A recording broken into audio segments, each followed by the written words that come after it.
I feel like I need to uncover my. And the reveal happens, Look, everybody. and for the rest of for the rest of this.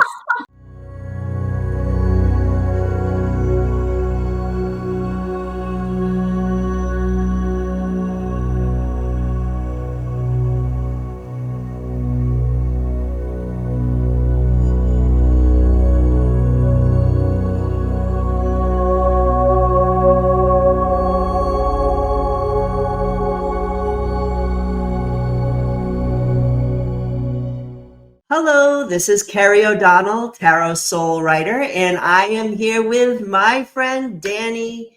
He is the grumpy Gen X mystic. Welcome, Danny, again. Thank you. It's been a while.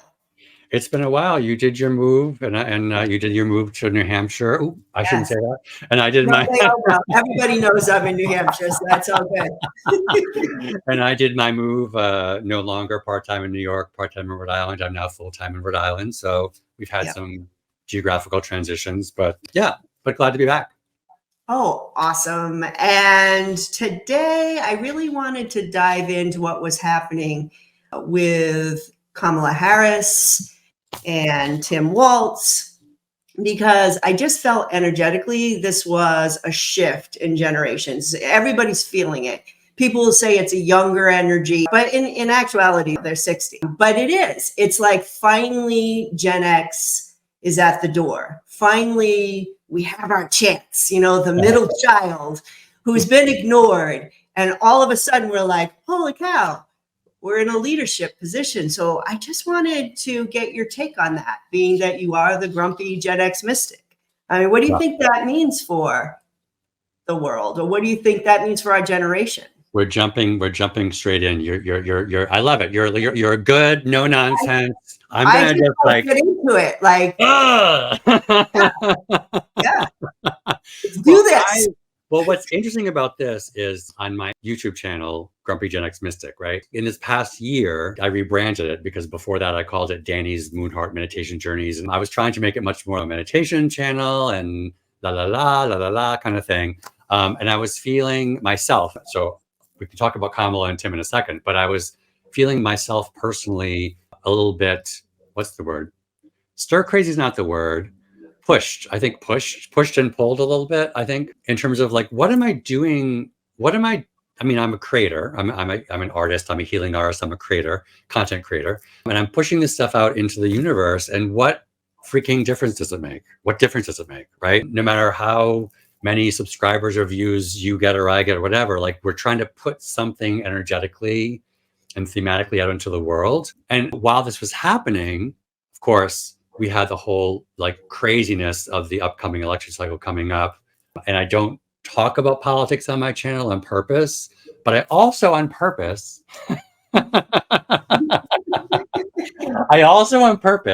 in what I actually talk about from a spiritual growth and development perspective, I know that what I talk about is still oriented towards what's happening in like the actual practical world around us, right? So I decided to rebrand my channel to Grumpy Gen X Mystic because I felt for some reason, and that's why you and I are talking today, that it was important to put that Gen X actually front and center, Grumpy Gen X Mystic, because I personally feel like I need to, I mean, I'm 57, so I'm still a little kitty cat, but in that tipping point, and I feel like part of me wants to just curl up in a ball. We left New York behind, figure out how to retire as early as I can and leave the world behind. Like I have a very strong desire to just be left alone, right? And then the other part of me, this is my Taurus rising, is extraordinarily stubborn. And so I felt I was being pushed. So speaking from my own personal experience, like I'm being pushed. If we talk about the astrology, we talk about Gen X, Tim Walz, Kamala Harris. Astrologically speaking, and you and I were talking about this a second ago, the generations aren't defined by some random neat dates like 1965 to 1980, which is a very neat and tidy way to cut it off, right? And in astrology, what you do is you look at the transpersonal planets. So the planets that are the farthest away from the sun and that move the slowest around through the zodiac. they move so slow that they spend like a generation in one sign. So Generation X, I mean, from like the actually like late 50s, early 60s into the early 70s, for example, Pluto and Uranus were both moving through the sign of Virgo. And we can talk a little bit more in a few minutes about Pluto and Uranus, but Virgo in the zodiac is a sign, among other things, of service. It's a sign of service. It's an earth sign, so very earthy, very grounded. And people joke about Virgos as being like extremely diligent and really practical, and can be kind of bitchy and grumpy when we aren't getting things fixed the way we want them to be fixed, right? So Tim and Kamala, just like you and me, Carrie, their Uranus and Pluto are both in the sign of Virgo.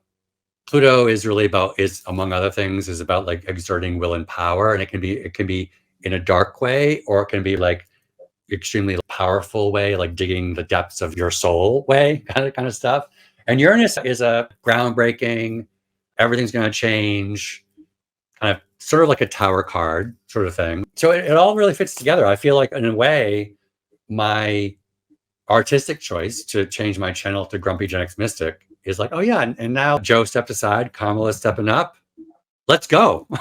Let's do this. And I wanted to touch on when you had said that Pluto, that darker side. Yeah. Because our generation, we really are extreme. Like, I feel like we're on two sides of the spectrum. Yeah. So you have people like Kamala and Tim who are on one side, and they're trying to pull in another energy. There's a darker aspect to Gen X. There is Gen X leadership now on the other political side that have a more, shall we say, darker or more underground message that they're trying to bring forward. Right. And I'm seeing that even in our peer group. I mean, just between the two of us here and the hundreds of people watching the show. Hopefully. I've had some people that we might have known for years and years and years that I can no longer speak to. I can't speak. I had to stop the relationship because they're a way of, without getting myself in trouble, it's just that we don't align anymore. We're on two sides of a fence. Right. And this is happening, I think, of course, this has been going on for 10 years now, but literally just this morning, but I was scrolling a little bit in my social media, and I have a family member, I gotta be careful, right, who is in our generation, right? And I'm like, how did this happen to you? How did this happen to you? And again, it's like that there's like a fork in the road. Again, the Pluto thing, really, where we're going to make a decision about how we wield our will and our power. Pluto in esoteric astrology emanates. I don't want to get too off track here, but with all kinds of other stuff. But in esoteric astrology, Pluto is one of the two planets that emanates, again, what's called the ray of will and power. So it really is very much associated with just what are we going to push out into the world. And I feel, not to get into a whole tussle here, like people in our generation that I grew up with and I knew when we were younger, and they were like kind of like cool and fun and whatever, like they're somehow betraying. I hate to say this, but like it's like a betrayal, because I'm like, how can you, like, we saw the same things, we played the same games together, like how can you come to this conclusion, right? And act this way in the world when it goes down the road of hate. Because some of the people that I'm talking about, like you said, we played the same games. We rode bikes. We were cool with everybody. I did not see this thought pattern in you when we were kids, or we wouldn't have been friends. But yet, as we evolve to adulthood, somehow you've gone down this road that certain people are not worthy, or certain people shouldn't have rights, or there's hate towards a certain group of people. And I'm like, what? How did, like you said, how did that happen? What happened? It's sad. It's so sad. But so I have to tell you, I got to go into the little tarot with you here. So this is people that don't believe this stuff. I'm trying to give you examples of how this works. I just started working with this new deck. It's a Hermetic tarot deck. Okay. Hermetic astrology tarot deck. So it actually literally combines esoteric aspects of astrology into it. But I pulled 3 cards this morning, just knowing that we were going to talk about this generational conversation. And well, I'll just leave it at that. And I pulled 3 cards. And the first card that I pulled was, in this deck, it's called the Foolish Man, or otherwise the Fool.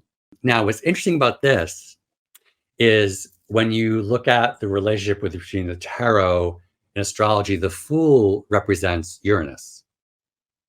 And we were just talking about the fact that Uranus, as a generational planet for the tail end of baby boomers in the first half of Gen X, Uranus is passing through the sign of Virgo, this really fierce devotion to service and healing. But Pluto is also in that same sign. So the first card I pulled again was the Fool, was Uranus.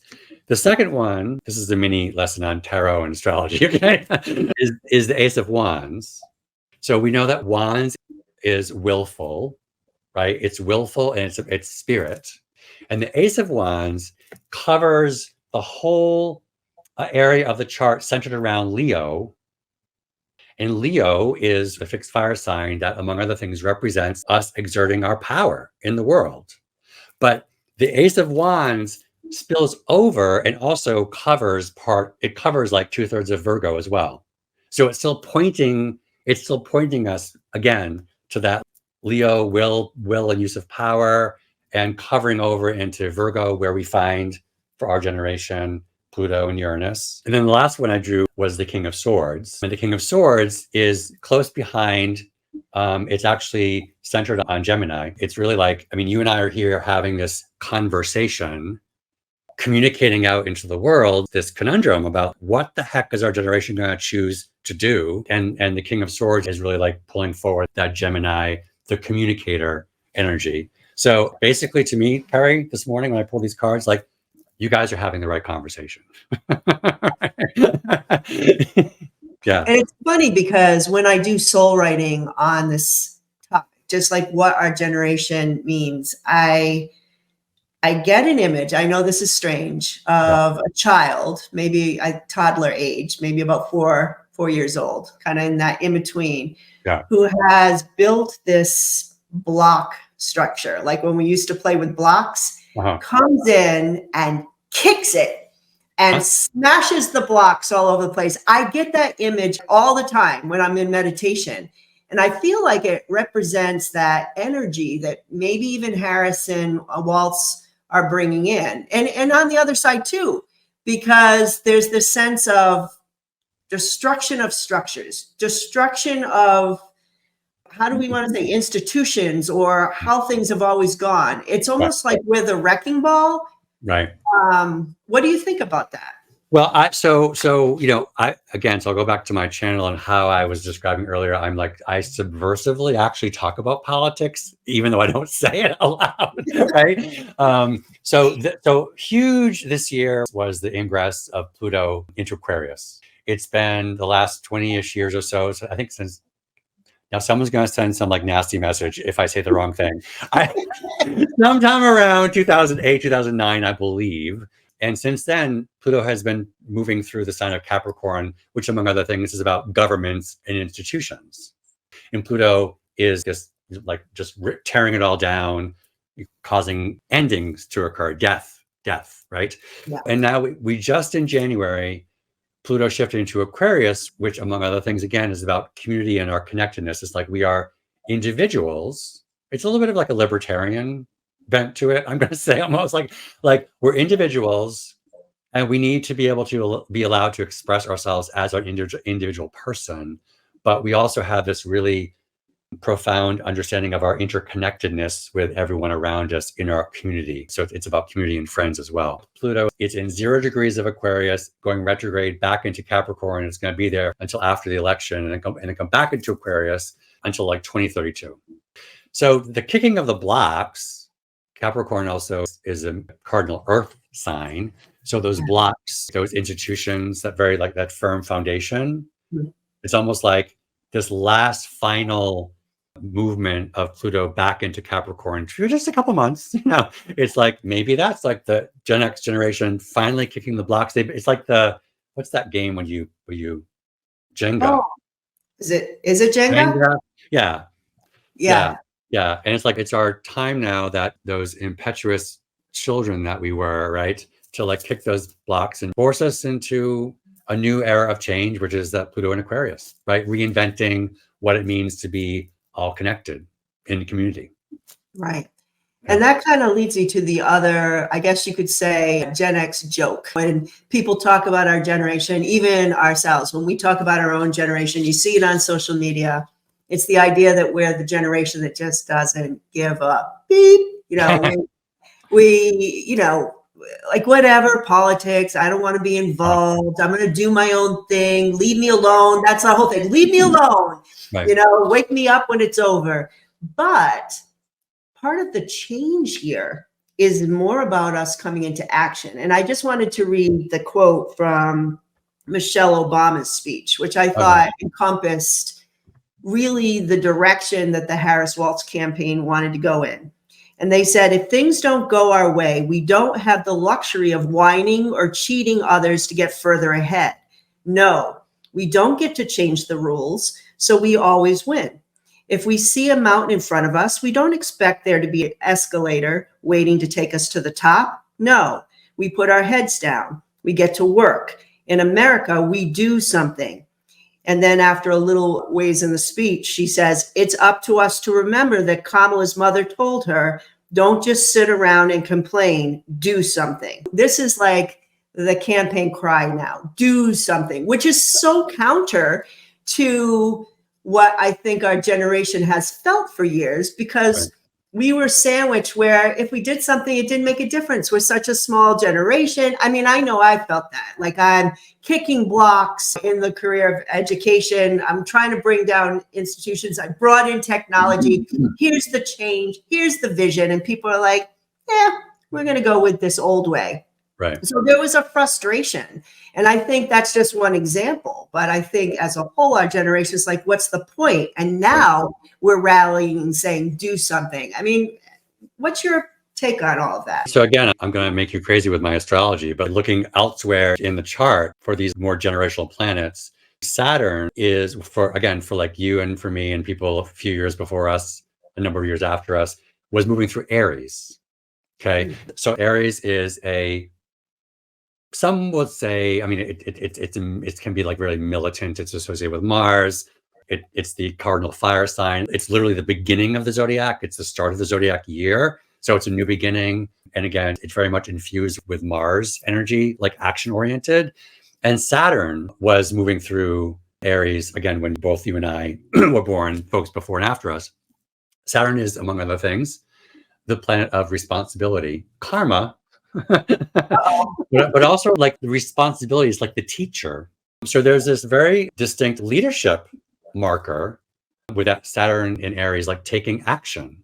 And so it's almost like, there's always other things going on in our charts, of course, and other things in our life experiences. But it's like we're being challenged to pay attention to Saturn, that Saturn in Aries, and take action in that sense.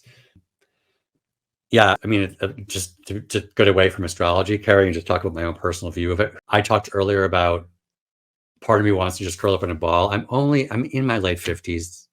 I mean, statistically speaking, hopefully I have another third of my life to live.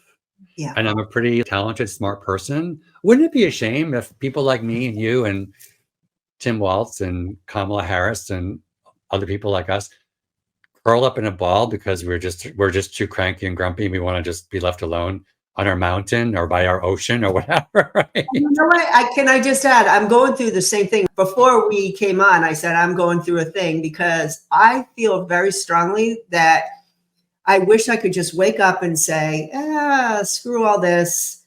I want to just live off my land, do full-time homesteading, be by myself. Like literally, I just feel like I'm so done with the world right now. So done. Right. I just want to do my own thing in my own space. Right. Of course, that's unrealistic. I have bills to pay. I have, like you said, responsibilities still. Right. But there's a part of me that's like, if there's a way I could do it, maybe I'd take the out. But then spirit kind of pushes you back in.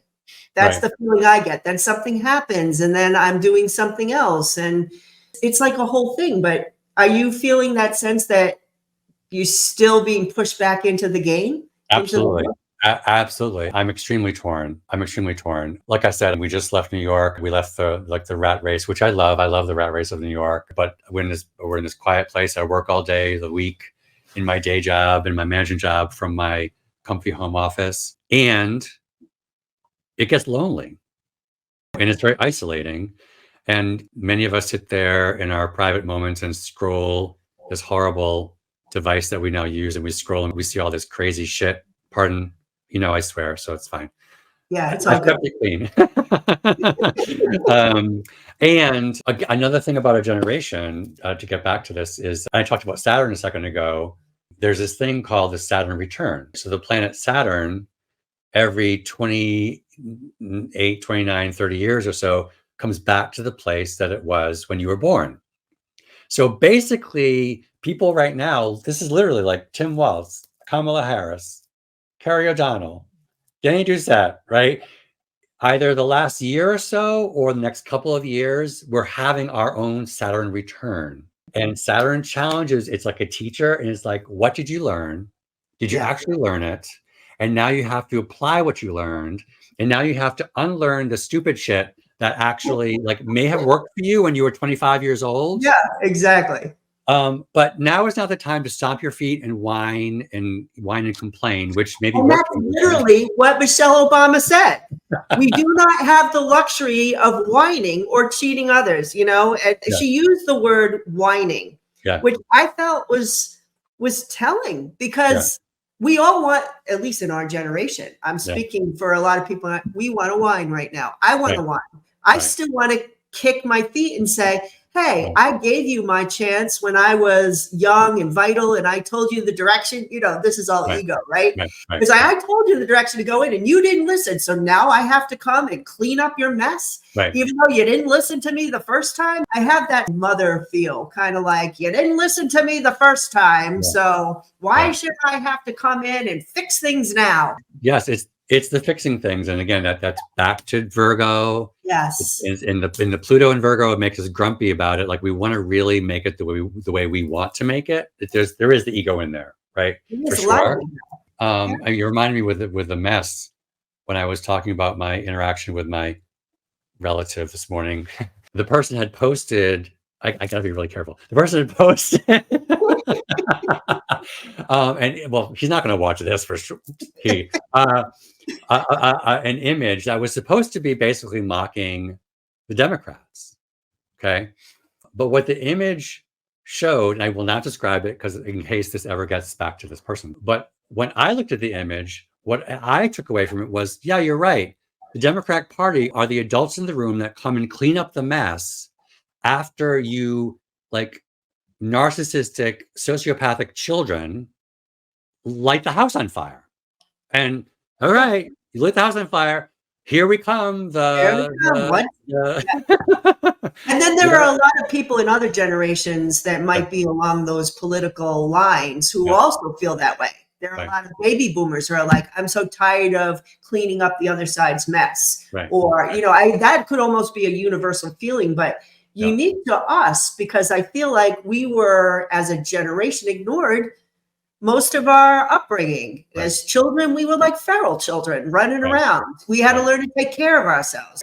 We were that. Then technology came. We didn't grow up with it. We had to learn it. Learn or die. That was it. You had to be adaptable. And then suddenly we get to a place where we might be in a more comfortable place in our lives. And then all of a sudden the world blows up and they're like, oh, Gen X, go in there and now it's your time. And I'm like, I'm tired.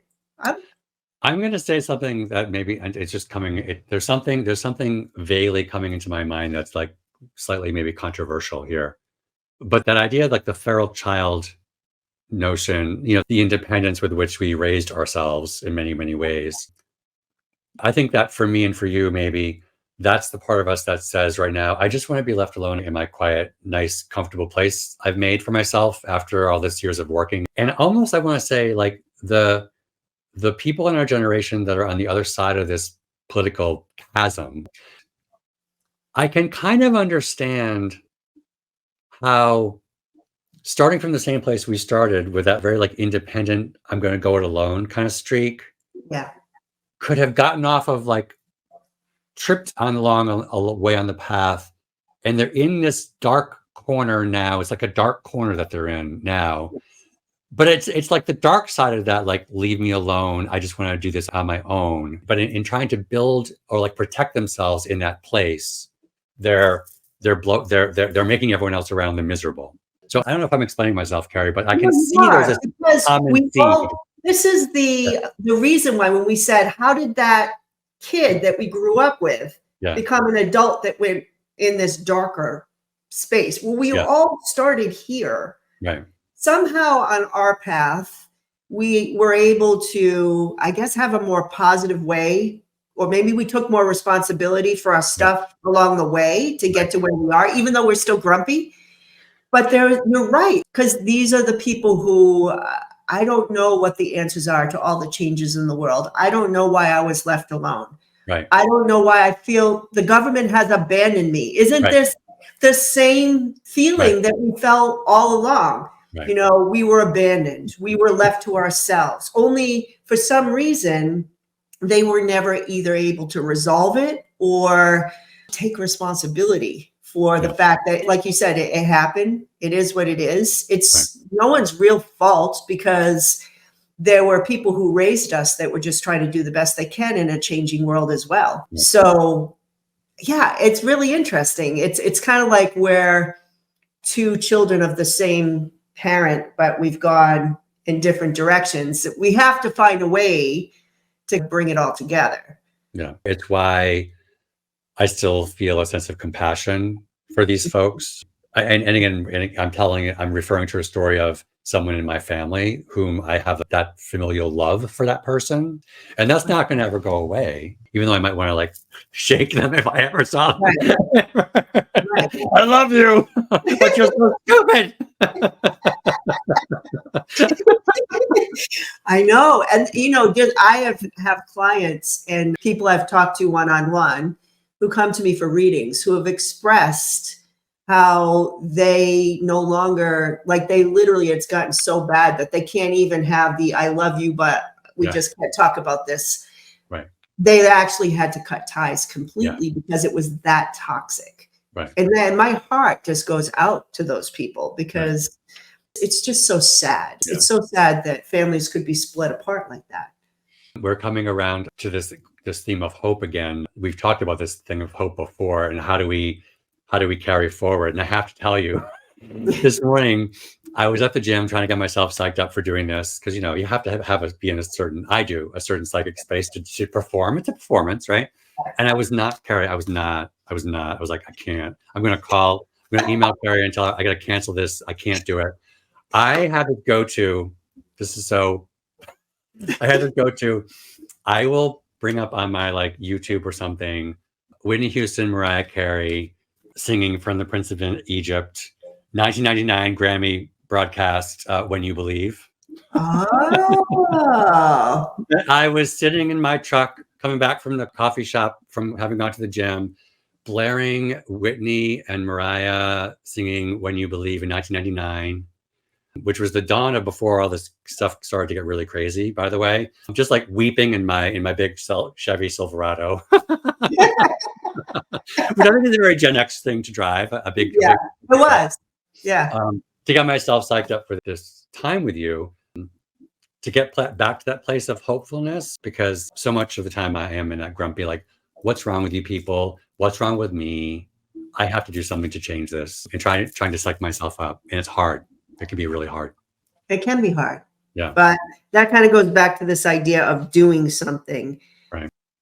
And so one of my questions, and I had written this down, how do we walk in the world and deal with the practical and challenging things that we have to deal with right now? We're at the edge of democracy right now. Do we do this or do we not do this? Right. We are at the edge of, for me as a female, and for you as well, as part of the LGBTQ community, like at the edge of, will we have rights or won't we? Right.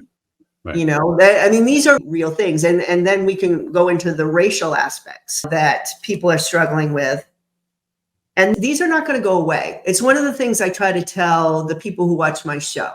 Even if Harris and Waltz win, it doesn't go away. It's not like, oh, okay, and now we live in utopia and we live happily ever after. And the bad guys are diminished like a Disney movie, right? No, that's not how it works. That energy is going to be there till it heals or sort of dissipates. What is your take on how do we practically walk through this and not lose our friggin' minds and to be able to stay active and to stay doing something where some people are literally threatened. Some people are afraid to do something for legitimate reasons. I don't know. What's your take on that? I mean, what comes up for me is staying connected.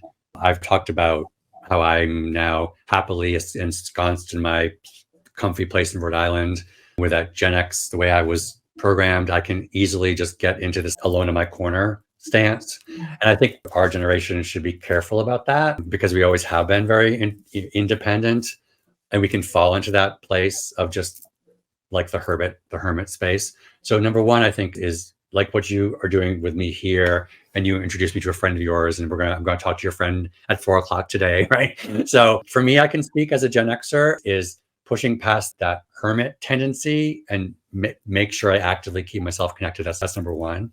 The second thing is, so I'll just refer back to the second Saturn return again. I'm sure maybe many of us our age, you still feel, the whole thing, young at heart, you're young at heart, that kind of thing.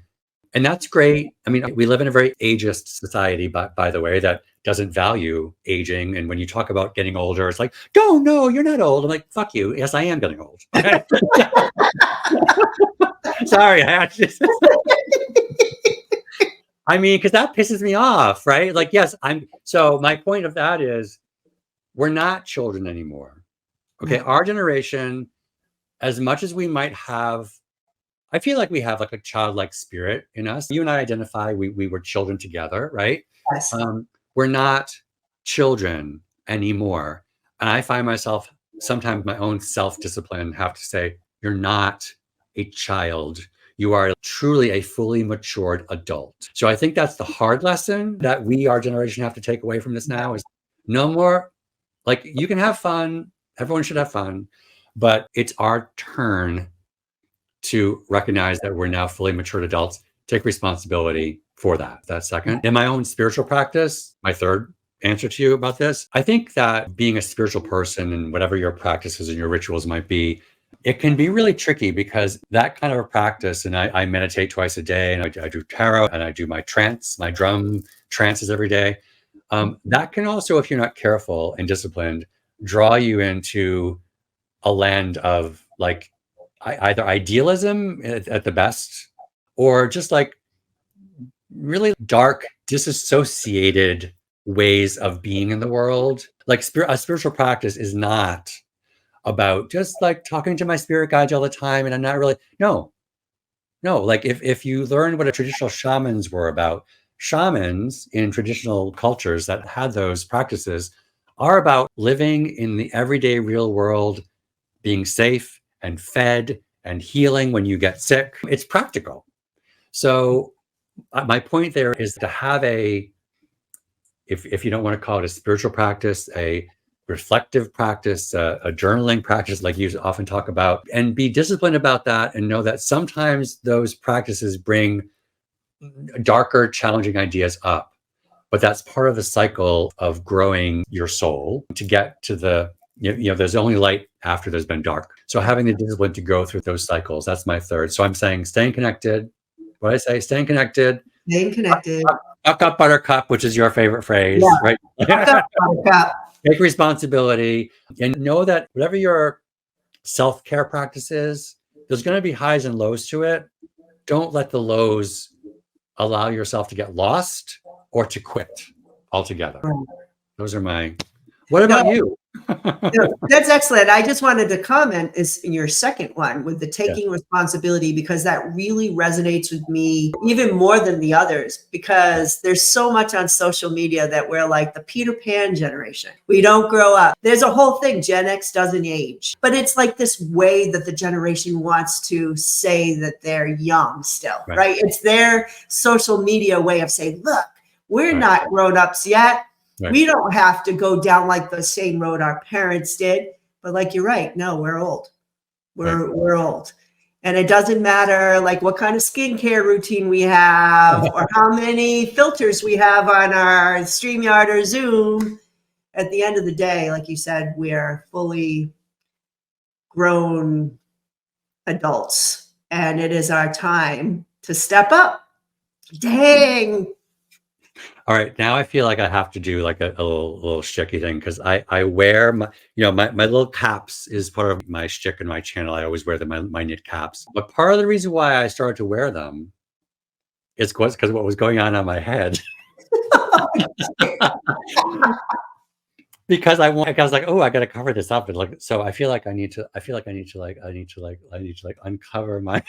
And the reveal happens, Look, everybody. and for the rest of for the rest of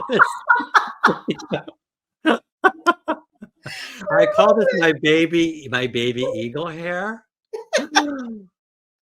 Oh my God, I just gave myself another. I'm working on a concept to do a new podcast. And I was going to call it Second Saturn and talk about this age, time, and connected to spirituality. I was like, Second Saturn, it's hard to say that. And I don't want to necessarily, in the title, make it too tied to astrology, like in the marketing of it. And so I recently brainstormed around potentially calling it Baby Elder. Ooh. So I might call it Baby Elder. And I just was talking myself as like a baby eagle, like with my baby eagle hair.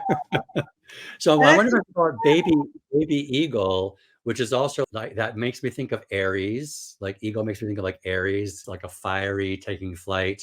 And the eagle is a very wise Saturn kind of thing. So maybe I'll call it baby eagle. Yeah. I I'll have love to that. test it out. What do you think? I love it. So I was thinking I could pull some cards. Yeah. And what does spirit have to say? Not just our generation, even though we focused on the Gen X rising, Right.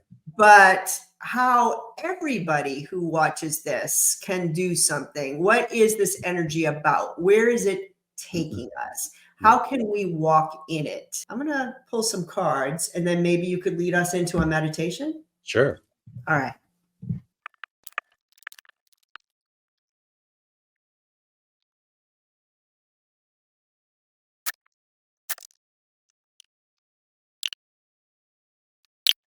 I had to ask for some clarifiers, but it started with the Wheel of Fortune reversed, which for me is a karmic card. Hmm. And there is some sense that I feel like I'm getting an image of the world stopping. Like, I keep getting this image too. It's another one of my key images. It's like the planet is turning and then it stops. So I think it's like a turning point moment. Okay, it's you've cleaned up your karma. We're at the stopping point, a turning point, if you will, and we can choose the direction we want to go in. I think generationally, there's also this sense of, for example, we talked a lot about Gen X, of the wheel wasn't moving forward, that we weren't participating in that wheel. We were stuck in a sense. We were in a rut. And we did talk about the two ways we could have been stuck in that rut. And then I'm getting the Sun card. Really, it's like all things have revealed. There's truth here. But I often think of this card as happiness and a sense of that's what we're striving for. We're striving for that sense of peace and happiness. But how do we do that when it's very clear the darkness that's been revealed? It's very clear what we need to do. We've had those epiphany moments. Spirit is trying to push us out. But then I had You got the Ace of Wands upright. I got it reversed. Mm. I had to ask for some clarifiers because I'm like, what do you, because this is like a postponement card, a delay. And I'm asking, how can we go out there and how can we do something? I'm getting delays. I'm getting the energy of holding back. I'm getting, can we do this like at another time? Like the kid who, you know, the alarm clock is going off and they're like, 5 more minutes, mom. Okay, I feel a resistance Mhm. to this. And I said, I need more information. And what they're saying clearly is, you know, the direction you need to go in with True North. This is your destiny. Like, I feel like this is destiny. Right. Generationally, and for any individual that's out there, you know what to do right now. There are going to be conflicts with the claw. You can't just hide. Here's the camouflage card. You can't just hide like we want to do and crawl under your covers and say, not now. And then I pulled the majestic whale, which to me is about being big and bold. And this is about abundance. And I love the word majestic, right? This is your time to be authentically yourself, whatever that is. I think this is different for everyone. But this time of delay and postponement, it can't continue. I just feel like that is the thing we're fighting, this malaise, if you will, this inertia. That's the message. You have to push through that. There's a sense that not all of us are going to push through that. I do feel that. But this could be one of our big lessons coming up. With your permission, while you were pulling cards, I pulled just 2 cards myself, just to kind of see what would come up if I pull mine. Do you mind if I share mine? Yeah. So the first one I have is 4 of Wands. Now, again, if we associate this to astrology, this is the third decan, the last third of Aries. So it's Aries. I was talking about a minute ago, Saturn and Aries, right? Our generation, our Saturn is in Aries, right? The third decan, so it's like the last few degrees, is actually resonant with this idea of it's not right. It's not like today now. It's like a little bit of a delay. In other words, it's going to take time and effort to come into that full responsibility and that full expression of power, so to speak. And then the second card, I just pulled 2 that I have, is the King of Wands. So the King of Wands is associated with Sagittarius, which is Jupiter, and the Wheel of Fortune is the Jupiter card. Oh, I didn't know that. So, I mean, this to me is my hope, is like, I guess is a hope card, because Jupiter is like the great benefic planet. It's about faith, hope and faith very much. So it's like underscoring what you literally just said, Carrie, is that it's not going to be easy. There will be some hesitance, some resistance. Maybe not everyone will get through it. Coming into expressing our power and doing our part of responsibility for the world, not tomorrow. We have to start to march in that direction, and it will come to a fruition, that moment when we're actually making a difference and seeing the impact that our leadership leadership. Yes. Right. We're at the very beginning stages of it. Right. I think I understand that card a lot more with your take on it, because and that sense of there will be conflicts in other people. Some people will want to hide again. Right. Not all of us, I think, are going to make it to the finish line, but that's what we're striving for. That's what we're moving towards. Yeah. You want to do a little meditation? Sure. I think I'm ready. So we're talking about taking responsibility, and we're talking about doing something and making our mark in the world. We're talking about the resistance that even Carrie and I feel, the resistance. We want to just stay in our comfortable, quiet places on the mountainside or on the seaside, because we've earned this. We've worked so hard and we've put up with so much to get to where we are. Whatever those creature comforts that we now enjoy, we've earned it. And why can't we just tune out the noise, the very, very upsetting, distressing noise that's happening around us in the world? Why can't we tune it out and just be left alone walking in the woods like we did when we were kids, left alone riding around the neighborhood on our bicycles, right? Left alone playing cards in the basement of our house. Why can't we just be left alone? But now maybe it's our time. And maybe despite the fact that we're comfortable and we've earned whatever it is we have, whether it's great or small, we've earned it. Maybe it's our time to really step up and step out, reconnect with people that we've lost touch with, even lift up our voices in small and big ways. Maybe it's our time. So we were, as youngsters, maybe oftentimes wandering in the woods, and we find ourselves right now again amidst nature, and we're in an open field. There's a thick forest to our back. There's a thick forest in front of us. And along the edge of a river that flows before us are lovely pink and yellow and white wildflowers. It's a beautiful, quiet, warm place.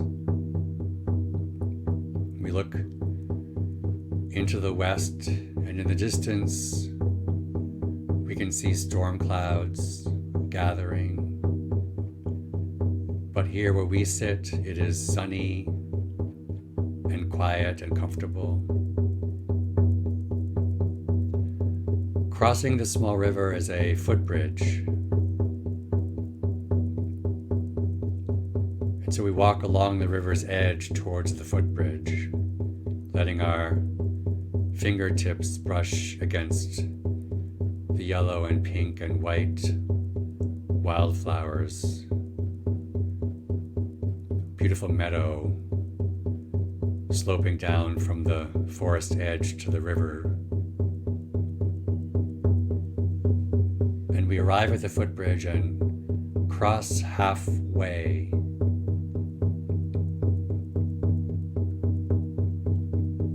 You're standing on this footbridge. You're looking into the west. The gathering storm clouds in the distance. The sun above you. The forest to your right, the forest to your left. The beautiful surface of the water flowing from east to west.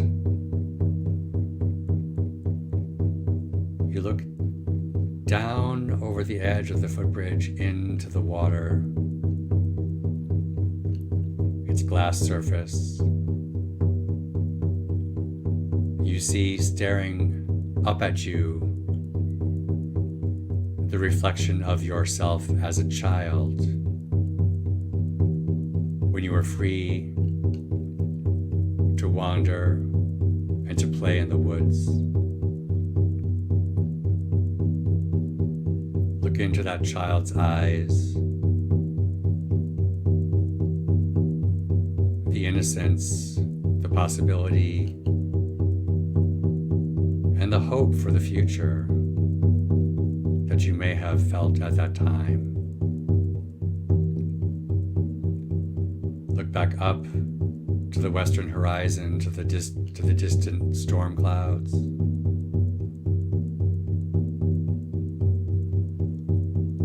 You know it is your time, it is your moment to leave this beautiful, safe, and quiet valley,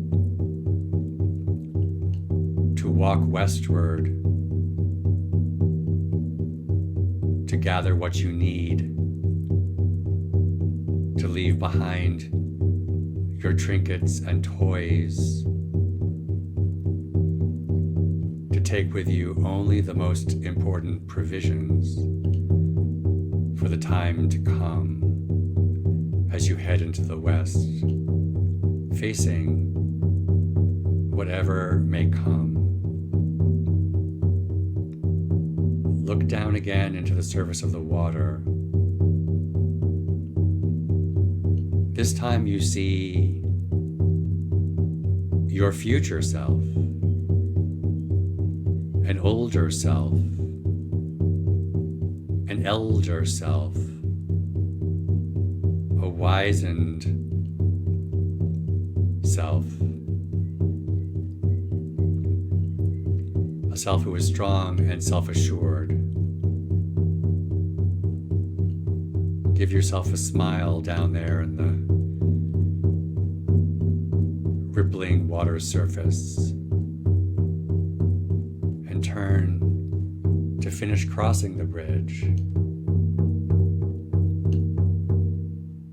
and prepare to make your way into the west.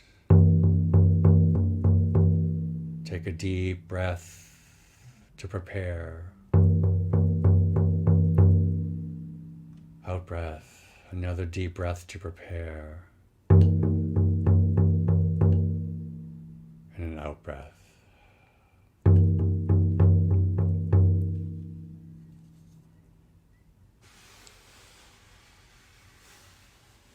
I would suggest to you that in the days and the weeks and in the years maybe even to come, you might return in a meditation, a reflection moment to this beautiful valley, this safe and bright place with the footbridge and the meadow of wildflowers and the thick forest on either side.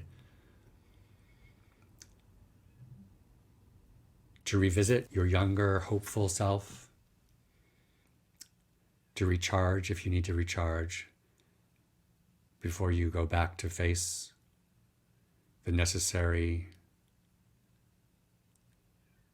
battles to come. I'm going to say battles to come that we need to take our part in.